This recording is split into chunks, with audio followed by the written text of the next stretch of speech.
In this location of Basildon, there is a shortage of a decent secondary school. Many parents in my division, the Langdon Hills area, pay a lot of money to send their children to schools in Brentwood and Billericay to complete their secondary education. Primary school news, fantastic. In the plans I've seen so far for Dunton Garden Suburb, it's a provision for primary school places. So, would the county object to this application if there's no secondary school places added to it? And also, my question wasn't answered on the end. Also, would the leader agree with me that the proposed Dunton Garden Suburb traffic site is yet another slap in the face for people of Basildon following the Dale Farm development? I've answered that question well, please. Thank you, Mr. Chairman.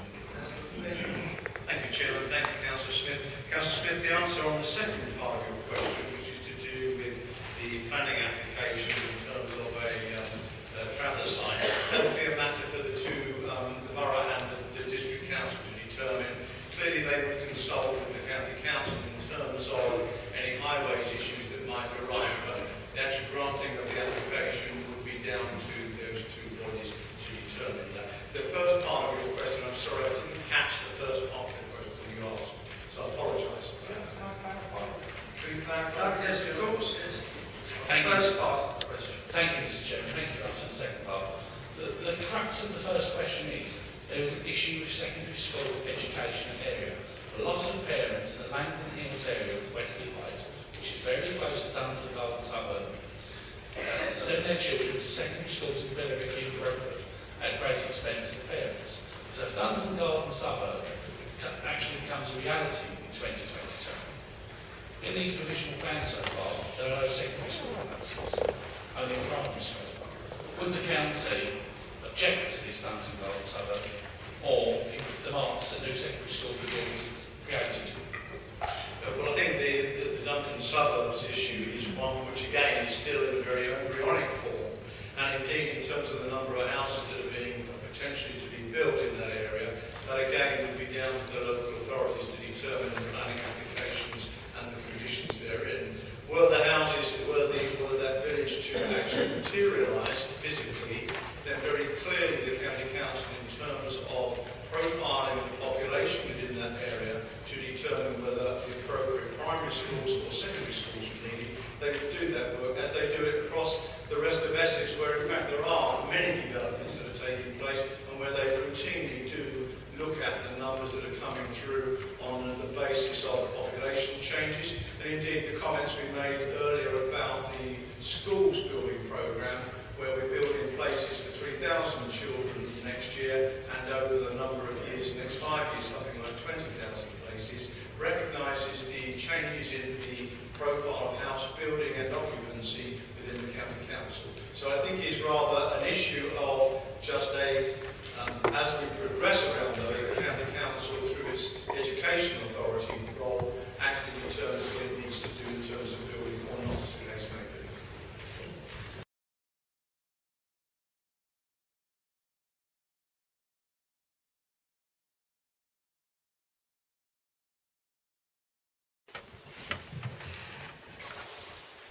Thank you, Madam Mayor.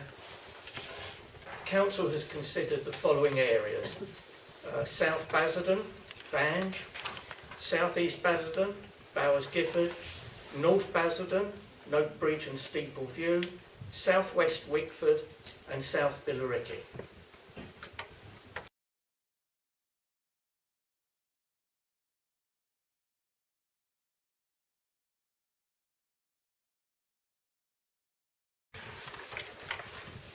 Madam Mayor, the answer is that the Green Belt study is a strategic study of land within the borough's Green Belt, prepared to inform the emerging policies of the Basildon Borough Local Plan. It does not allocate land for development, nor does it formally protect or safeguard any land. It merely makes a recommendation for the emerging local plan. Thank you. I'm not sure there was actually a question there. In respect of the constraints, Madam Mayor, which Mr Lazarus mentions, whilst they are important considerations in the planning process, they are not absolute constraints that might otherwise preclude land from being developed. However, land covered by such constraints could still require appropriate mitigation measures to take place to enable development to proceed should the land be identified as a preferred development location. Such matters would be addressed in the local plan. Thank you.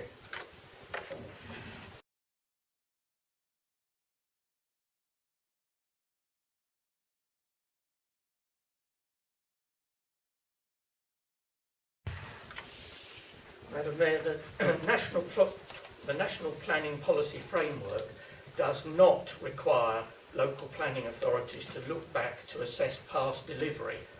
What it does say is that, quote, where there has been a record of persistent under-delivery of housing, local planning authorities should increase the buffer to 20%, end quote.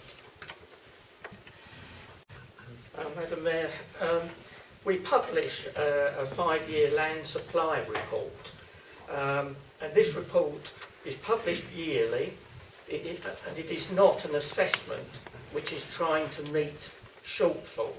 It is merely a statement of past year-on-year achievement in housing delivery against a specific annual target and a 5-year housing trajectory, which examines whether the borough has enough land available to meet 5 years' worth of targets. This is based on any units with planning consent or any land that is currently known to be suitable, available and achievable for development in the next 5 years. Thank you, Madam Mayor.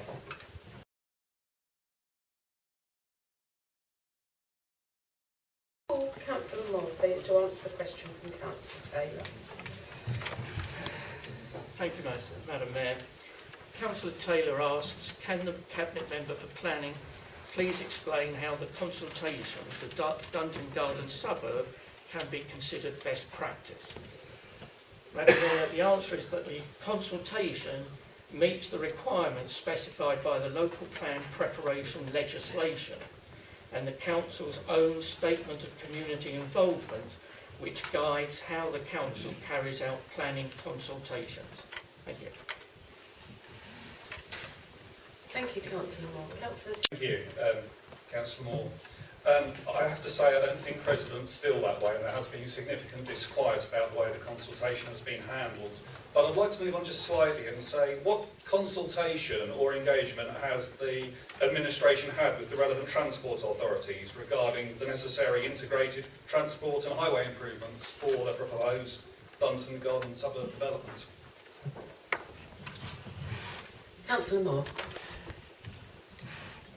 Madam Mayor, we haven't got that far with this consultation yet.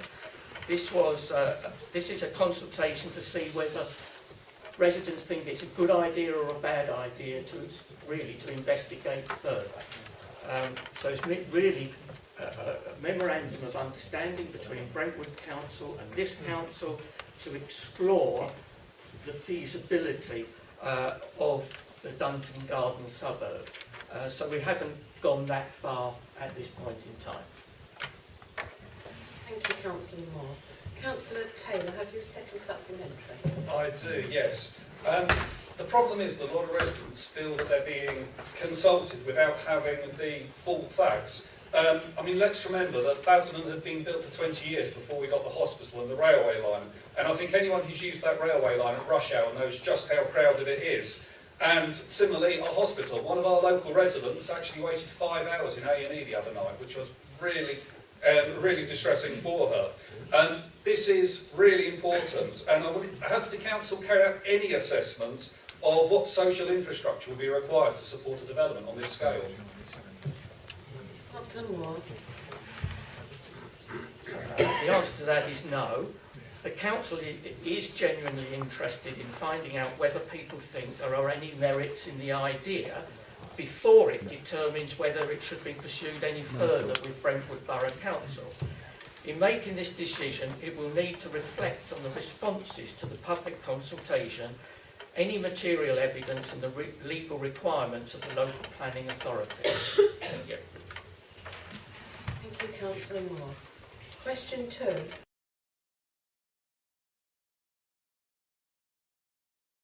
Moore. Councillor Moore, please. Thank you. Thank you, Madam Mayor. Councillor Grey asks, given that a letter from Nick Bowles MP, Planning Minister at DCLG, to the Chief Executive of the Planning Inspectorate is quite clear that the Greenbelt represents, quote, a restriction to assessed demand that mitigate against meeting such demand. Given also that Brandon Lewis, MP, another DCLG minister, is quoted in Hansard as saying that, quote, the Secretary of State's policy position is that unmet need is unlikely to outweigh harm to the Greenbelt to constitute the very special circumstances for justifying inappropriate development in the Greenbelt. Would the Cabinet Member for Development now concede that, contrary to previous advice recorded as given to members by this and the previous administration, there are actually no demands made upon the Council by Government to build on our borough's green belt? Madam Mayor, I assume that when Councillor Le Grailly asks a question of the Cabinet Member for Development, he actually means the Cabinet Member for Regeneration and Planning, and in that role I shall answer. I'm not sure why Councillor Le Grailly is asking this question. He wants the Cabinet Member to, quote, concede that there are no demands made upon the Council by Government to build on our borough's green belt. But it may have escaped the Councillor's notice. UKIP councillors on the Planning Committee have voted to actually build on our borough's green belt, so he really doesn't need me. So he really doesn't need me to concede anything. His members are doing it anyway. Thank you, Madam Mayor. Thank you, Councillor Moore. Councillor Gray, have you a supplementary question for Councillor Moore? Yes, thank you very much, Madam Mayor. I do object highly to that response, Councillor Moore, and I do apologise for getting your title wrong, but nonetheless, and I'm not going to go into this, which is an absolute nonsense.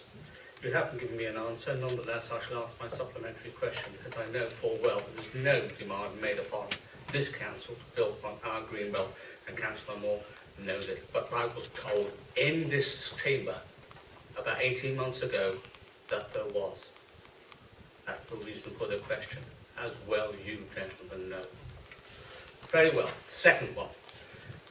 Under national planning practice guidance, I understand councils are obliged to use the latest household projections published by the Department of Communities and Local Government as a starting point for its objectively assessed housing need, the OAN.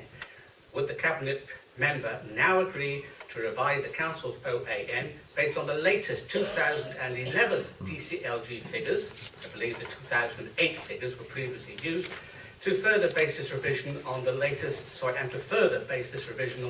10-year migration projections, rather than what many would consider the deeply flawed guesswork of projected employment growth, which accounts for the current OAN.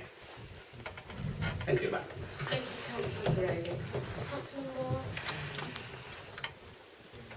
Madam Mayor, I can confirm that in the development of the revised local plan, we will be revisiting the objectively assessed need, and it will be based on the latest information from the National Office of Statistics. Thank you. Councillor Gray, have you second supplementary, Councillor Moore? I have, Madam Mayor, just one very simple one. Would the Cabinet Member now give an undertaking that, notwithstanding any projections from current or future objectively assessed need assessments, the borough's greenbelt will not be used to meet the need unless a referendum of the people of the borough agree to it? Councillor Gray, Councillor Moore? Madam Mayor, I cannot agree to that. There is no statement from the government that Basildon Borough Council must build on its green belt. However, in terms of whether there are any demands made by government for building on metropolitan green belt, there is pressure from government, as he well knows, for all local planning authorities to review their development needs and prepare local plans to provide land to meet these needs. National planning policy does not go as far as to tell all Greenbelt authorities that they are immune from having to go through the process of preparing local plans because they have greenbelts, and it does not protect the extent of greenbelts for those authorities in perpetuity.